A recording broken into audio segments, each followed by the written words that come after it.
Agora o tempo. Na primeira semana do ano, os gaúchos encontram dias secos com temperaturas mais amenas ao amanhecer e à noite. Hoje o sol também vai predominar e não deve chover. Quer saber como fica a previsão para amanhã? Então acompanhe nos mapas.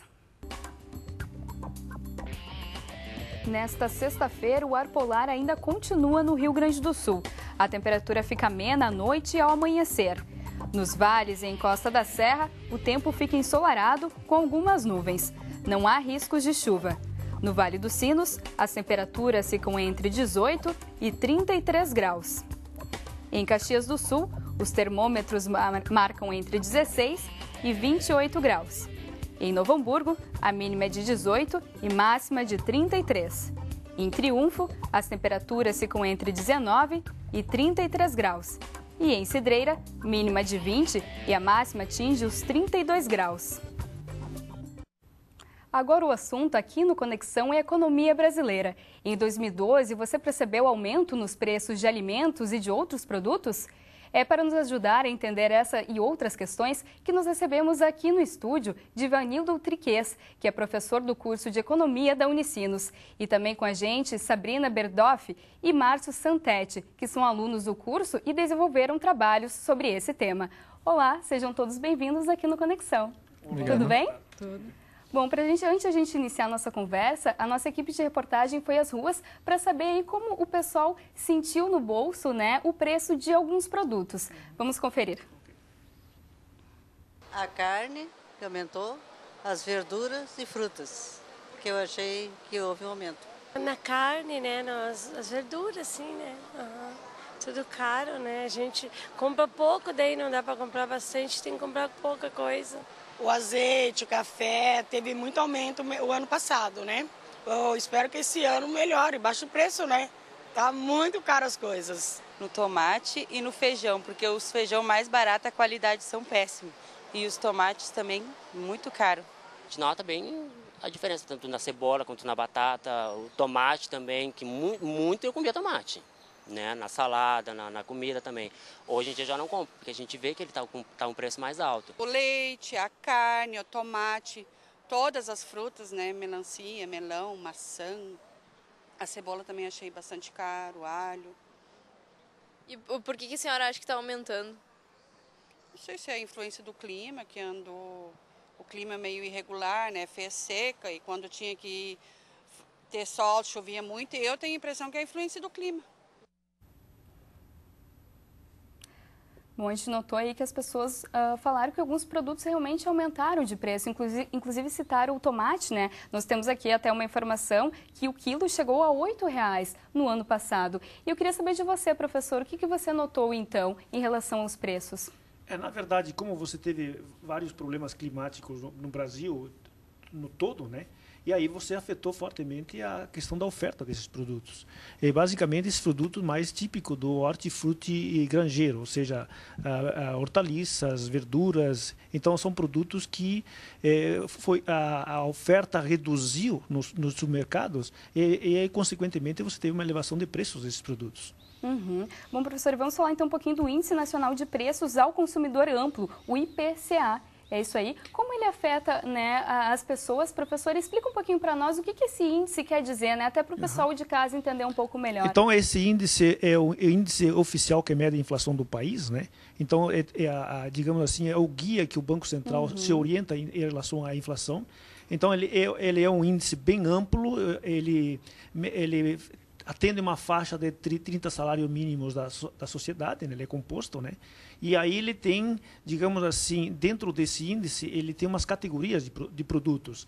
Então, basicamente, você tem lá produtos que são administrados pelo governo federal. Então, o aumento desses produtos teve em torno de 3% durante o longo do ano até novembro. E os produtos que são livres, então eles cresceram a faixa de 7%. E dentro dos produtos livres, você tem uma parte dos produtos que são aqueles que têm influência no mercado internacional. Então, esses produtos acabaram aumentando na faixa de 4%. E aqueles produtos que são aqueles de formação do mercado interno, é que houve um aumento muito superior, ou seja, chegou a 8 ou 9% de aumento desses produtos dentro desse índice. Mas em termos assim, mais assim específico, Você teve a alimentação, que foi o índice de categoria, ou a categoria que mais aumentou de preço. Que mais aumentou. Em segundo lugar vem a educação e serviços. E a categoria de preços que menos aumentou foi transporte. Bom, a alimentação a gente viu que realmente as pessoas sentiram, né? E bom, como o professor comentou, o fator do clima aí influenciou na nossa economia. Eu queria que a Sabrina explicasse um pouquinho melhor como se dá essa influência. Bom, o fator climático, como o professor citou, foi um dos maiores responsáveis pela elevação dos preços em 2012. Por exemplo, nos Estados Unidos, que é o maior produtor de grãos do mundo, nesse ano de 2012, houve a maior seca dos últimos 50 anos, que afetou a produção de grãos, como milho, soja e trigo. E os preços desses produtos no mercado internacional se elevaram. O que ocorre é que esses preços eles interferem em outros produtos, como, por exemplo, de origem animal, porque os animais são alimentados com estes grãos e aumenta os custos de produção e, consequentemente, acaba aumentando o preço para o consumidor. Por exemplo, no Rio Grande do Sul, no mês de novembro, o preço da carne de frango chegou a R$ 4,16 o quilo, né? Então, foi uma forte elevação. No Brasil, o fator climático afetou também a produção, teve fortes reduções em relação a 2011 nas safras de arroz, de feijão e de açúcar, café também. E isso também impulsionou os preços, né, para cima. Outra questão, no Rio Grande do Sul, como algumas pessoas comentaram, os preços dos hortifruti granjeiros cresceram bastante.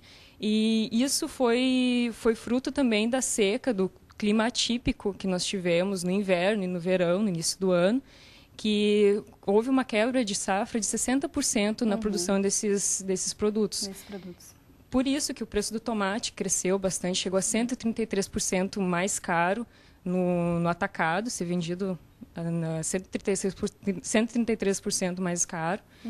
Então, o fator climático foi o grande responsável, né, pela elevação dos preços esse ano. O grande responsável. O Márcio quer complementar um pouco mais, aí, dar uma avaliação de como foi a economia no Brasil no ano passado, né? De fato, para a variável macroeconômica que melhor pode explicar a conjuntura econômica brasileira em 2012 é o próprio PIB, né, o Produto Interno Bruto. E no início do ano, algumas autoridades e alguns analistas eles projetavam um crescimento de 3 a 4% do PIB, uma perspectiva mais ou menos otimista. Mas se a gente for pegar os 4 últimos trimestres que a gente tem informação, no quarto trimestre de 2011, o PIB teve um crescimento de 2,7%. No período seguinte, 1,9%, depois 1,2%, e no terceiro trimestre de 2012, que é o último período que a gente tem informação oficial, passou para 0,9% de crescimento. Então, é um crescimento muito tímido, são números muito tímidos para poder concretizar essa previsão que foi feita. E se a gente entrar mais a fundo em termos do PIB, nos componentes de demanda e oferta, por exemplo, na oferta, na comparação do terceiro trimestre de 2012 com o segundo trimestre de 2012, a atividade agropecuária teve uma evolução de 2,5%, já a indústria 1,5%, e os serviços não teve variação. E nos componentes da demanda, o consumo das famílias teve uma evolução de 0,8%, uma evolução muito baixa. E um outro item que é interessante é a formação bruta de capital fixo, que é um dos componentes do investimento, que teve uma recessão de 2%. Então, ao longo dos meses, essas mesmas autoridades e analistas eles tiveram que modificar essas expectativas para números um pouco mais moderados. Então, não vai ser surpreendente se, quando a gente tiver o fechamento oficial do PIB no início do ano que vem, para o PIB de 2012, um crescimento um pouco acima, um pouco abaixo de 1%. Isso quer dizer que algumas políticas fiscais e monetárias que foram promovidas pelo governo não tiveram a reação esperada por parte dos agentes, né? Então, não dá para ter um resultado assim tão otimista quanto foi projetado. Sim. E falando um pouquinho de desenvolvimento, então, Sabrina, que setores dá para dizer que se desenvolveram? Cita um pouquinho alguns para nós. Bom, os principais foi, primeiramente, a construção civil, que reagiu bem, vem reagindo nos últimos anos às medidas do governo de incentivo à aquisição do primeiro imóvel, através do programa Minha Casa Minha Vida, e o governo também vem baixando as taxas de juros, né, promovidas pelos bancos estatais, do Banco do Brasil e Caixa, e também as desonerações fiscais que baixaram os preços dos materiais de construção. Em segundo lugar, vem o setor de produção de veículos, que teve uma forte... reagiu bem ao incentivo do governo à aquisição de veículos nacionais. Então, a indústria chegou a crescer no terceiro trimestre de 2012, 20%.